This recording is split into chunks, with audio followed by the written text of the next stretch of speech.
Hello everyone. This video is part 2 of a 4-part series on physics-inspired low-light enhancement for smart vision on the edge. Today I'll be covering the implementation details of my project and describing the process of building an automated tracking system using PhyCV's Vivid algorithm for improved object detection and tracking in low-light conditions. If you would like to see the results and performance of the system, make sure to stick around for part 3, and if you are interested in using my repository, make sure to watch part 4.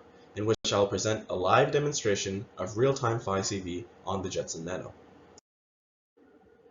I'll begin this presentation with a description of the features of the embedded system that I worked with, the Jetson Nano, including hardware acceleration details and the native parallel processing language, CUDA. Next, I will explain the image processing pipeline and hardware configuration that I designed to create an automated tracking system powered by edge computing. Finally, I'll conclude today's video with a description of the overall algorithm timeline as well as the specific object tracking algorithm that I implemented for controlling the PTZ camera. At the time that I started this project, the Jalali-Lab had already developed and published open source Python implementations of the PhyCV algorithms. While these worked well in a general purpose setting, we found that on embedded systems such as the Jetson Nano, a small power efficient platform for edge computing applications developed by NVIDIA, the Python implementations faced issues with I/O bottlenecking and memory consumption. This made it impossible to run object detection models and execute the Vivid algorithm simultaneously, creating roadblocks for the ultimate goal of showing how physics-AI symbiosis leads to improved real-time object detection and camera tracking results. To combat this problem, I implemented a version of the Vivid and Vivid Lite algorithms in native C++ and CUDA for optimized performance on the Jetson Nano. In doing so, I was able to achieve better hardware optimization, faster execution times, and by maintaining manual control over allocated CPU and GPU resources, was able to drastically reduce the memory consumption of the algorithm.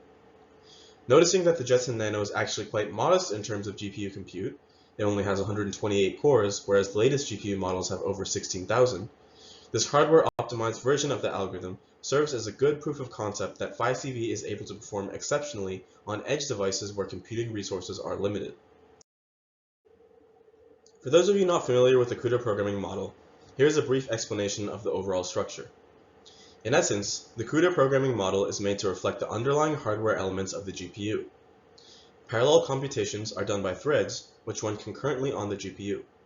Groups of 32 threads, called warps, execute the same instruction at the same time. The CUDA thread is software analogous to the CUDA core. Threads are grouped into blocks, which are executed by a single streaming multiprocessor, or SM. One SM can run multiple CUDA blocks simultaneously, depending on the resources they demand. Blocks are then grouped into a grid, which runs the kernel. A kernel is thus executed as a grid of blocks of threads. As you can see, by design, there's a direct analogy between the software objects in the CUDA programming model and the underlying hardware features of a CUDA-capable GPU. This design structure gave me nuanced control over computing resources and parallel execution sequences when developing the C++ and CUDA version of Vivid. Now, equipped with the Jetson-optimized Vivid algorithm, I was ready to connect all the missing pieces to form the full image processing pipeline. The overall structure is simple and straightforward. The PTZ camera captures frames and sends them to the Jetson Nano. The frames are then enhanced with Vivid. An object detection model loaded by NVIDIA's Jetson Inference library is then run on the preprocessed frames.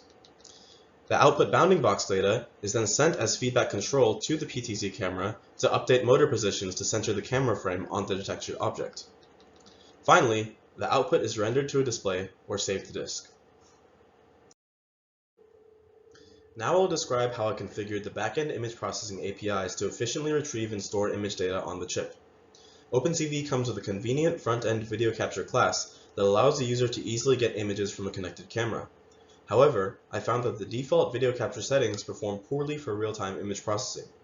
This prompted me to do some more research on how OpenCV interacts with the system hardware to get frame data using backend APIs such as V4L2 and FFmpeg. V4L2 is a video capturing API for Linux systems that is used as an interface to communicate with camera hardware. By updating and upgrading the V4L2 drivers on the Jetson Nano, I was able to achieve more efficient image acquisition from the camera at a hardware level. FFmpeg is a multimedia framework for encoding and decoding video streams. When using FFmpeg to capture video from a camera, it can leverage V4L2 as a lower-level interface to acquire video frames from the camera hardware and improve frame rates by transmitting compressed frame data. In this way, we have a chain of components where OpenCV uses FFmpeg as the intermediary for reading and writing compressed video, and FFmpeg uses V4L2 to access camera hardware efficiently. Now that the first steps of my project were complete, I then began working on installing and running an object detection network to detect and classify objects on vivid enhanced frames in real time. To do this, I used Jetson Inference, an open source deep learning framework and software library developed by NVIDIA for use with Jetson devices. It provides a collection of pre-trained deep neural network models for various computer vision tasks such as image classification, object detection, and semantic segmentation. Importantly, these models are optimized to run efficiently on Jetson hardware and take advantage of the GPU's parallel processing capabilities to accelerate inference.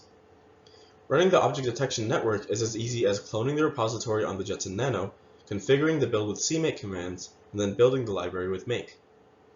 The Jetson Inference object detection interface is also easy to use. The DetectNet method creates a DetectNet object according to the input parameters specified. The netObjectsRun method then runs the network on the passed image, outputting the number of detections, the bounding boxes for each detection, classification information, and other data as well. Next, I began working on establishing communication between the Jetson Nano and the ArduCam PTZ camera. To do this, I implemented a controller class in C++ with a simple public interface that allowed me to specify the desired motor, as well as get and set motor positions. Behind the scenes, this controller class uses I2C, or Inter-Integrated Circuit Communication, to read and write data over the I2C protocol, the format for which can be seen here below. With this communication established, I was able to implement feedback control via the bounding box data that was output by processing captured frames, updating the PTZ motor positions to center the object every time a new frame was read. Here is a flowchart depicting the sequence of events for running Vivid in conjunction with the object detection network to enable PTZ camera tracking in low light conditions. Two main threads are launched, one responsible for initialization, pulling the capture device, and purging the internal frame buffer, and the other responsible for processing, rendering, and updating motor positions. The threads are synchronized after a frame is read by the first and before the Vivid kernel is applied by the second. In this diagram, distinct threads and their processes are shown by the blocks and arrows emerging from the two green start blocks, and the asynchronous operations are indicated with parallel paths. Multithreading is key to achieving low latency because reading frames from a camera is a blocking operation, meaning operating on a single thread would not allow the next frame to be read while my program is processing the current frame. Without multithreading, the total processing time per frame would include the time taken to read the frame and the time taken to process the frame. This is especially bad because cameras can only sample frames at predetermined frame rates, 30, 24, 15, etc. Meaning that if the image processing step terminates in between the sampling interval, the entire thread will sleep until the camera can read the next frame, further increasing the processing time per frame. With multithreading, the time per frame is bottlenecked only by the processing time. Since reading and processing operations are done on separate threads, the next frame is always available for the processing thread to work on, greatly increasing the frame rate and reducing the latency of the application. My object tracking algorithm uses a Kalman filter for better tracking accuracy, responsiveness, and smoothness. These filters can be used to estimate the state of a dynamic system, which, in the context of my project, would be the center of the bounding box of the detected object. While I won't get into a detailed explanation of the math behind Kalman filters, the two important steps are the prediction and correction steps. The prediction step is used to predict the state of a system at a future time step. The correction step then uses the measured state of the system at that predicted time to update the estimate. By recursively updating the filter each frame, the system is thus able to estimate the position of the bounding box in an accurate and responsive manner.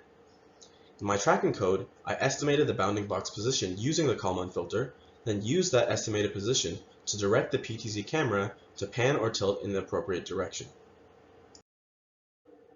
In summary, this video explained the implementation details of the automated tracking system that I developed for the project.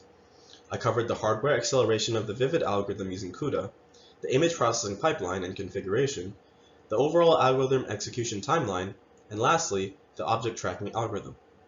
If you would like to see the results that the system achieved for tracking in low light environments, please stick around for part 3. Thank you for listening.